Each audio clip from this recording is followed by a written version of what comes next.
been looking recently at some old booklets, and they talk about various passages in Genesis. So Genesis is the first book of the Bible, and it tells us very much about the beginnings, about stories that illustrate the beginnings of how God works with people, how God works specifically with a family.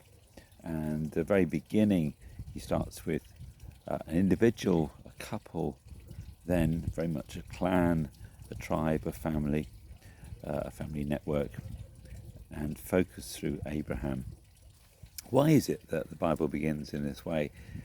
How does it start so small and yet it grows to try and encompass the needs, the issues that face the whole of mankind and people from every nation?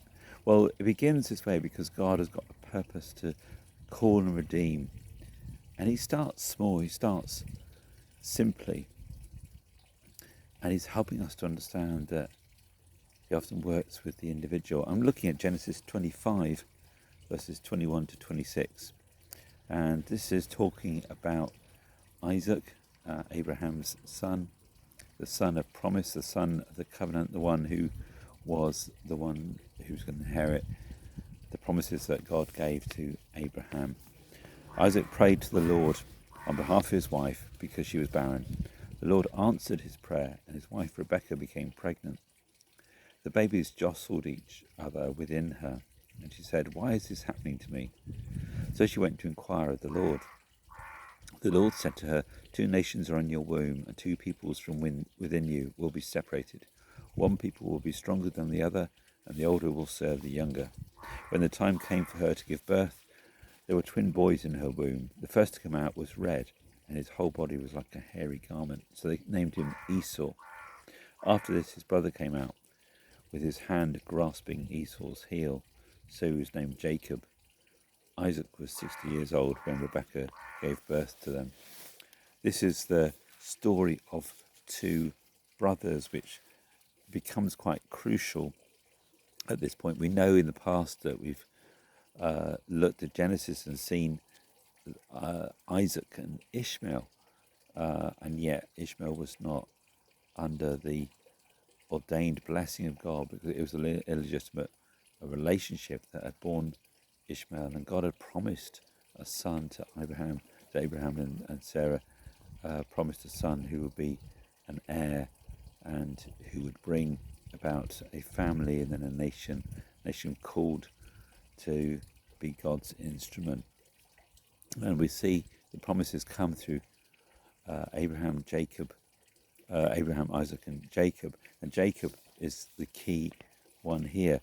Isn't it interesting? In Britain, we have a story of two princes, and of course their father, now King Charles III, is the monarch. These were grandchildren to the very long reigning Queen Elizabeth, but these two boys, William and Harry, both have very different destinies. In actual fact, Harry is a red-haired, ginger-haired, like Esau. Doesn't mean, though, that God doesn't have a plan for them, but the reality of the way it works with the monarchy in Britain is that one of them will get the opportunity for the throne, and that one, if their son remains alive, if their children remain alive, their children will then be next in line. And sometimes it can be very difficult when you feel you're the one that's left out. Are you left out of God's purposes? Are you left out of the plan? There was even a question in Rebekah's mind in this passage. What's going on? Why is this jostling going on? Why is this tension going on between these two brothers? And we've actually seen some of that played out a little bit, whether it's media hype or whether it's true. We know there's probably a bit of both, even within the UK, in our monarchy, between William and Harry. But we can have a shared family history, but we can have very different experiences in terms of direction of life. And it's important for us to understand that what's vital is God's calling on a life. And so it's not just down to something like the monarchy, where it's down to those who are in line to the throne.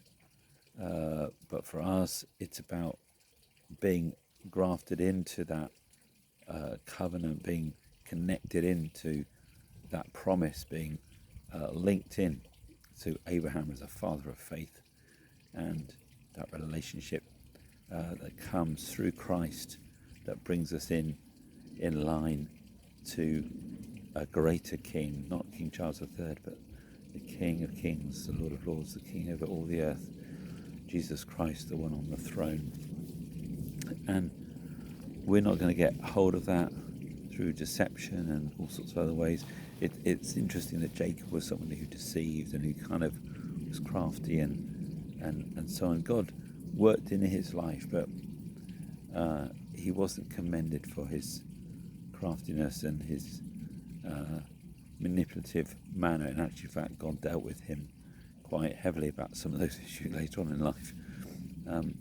But it's about the grace of God coming into inheritance. So I pray today that we would get a fresh idea and understanding, revelation of the way in which God calls us into the inheritance through Jesus Christ, through our relationship with him, through that ultimate King, that ultimate family line, which is the only one which we really have a right to have access through. And that's because of what Jesus has done for us, whether we're royal, whether we're not royal, whether we're British, whether we're not British, wherever we come from, whatever our background, whatever our hair colour, whatever our order in the family, by the grace of God we come in to find our place in that royal line because of the royal Son, Jesus, the one who has the true rights to the throne, and only in him do we find our place of belonging, our place of authority, our place of inheritance, our place of being connected in deeply to God's purpose and plan, his eternal purpose and plan, and it's only through Jesus. So may we discover that afresh today. May we rediscover that truth and find that we are connected in because of him.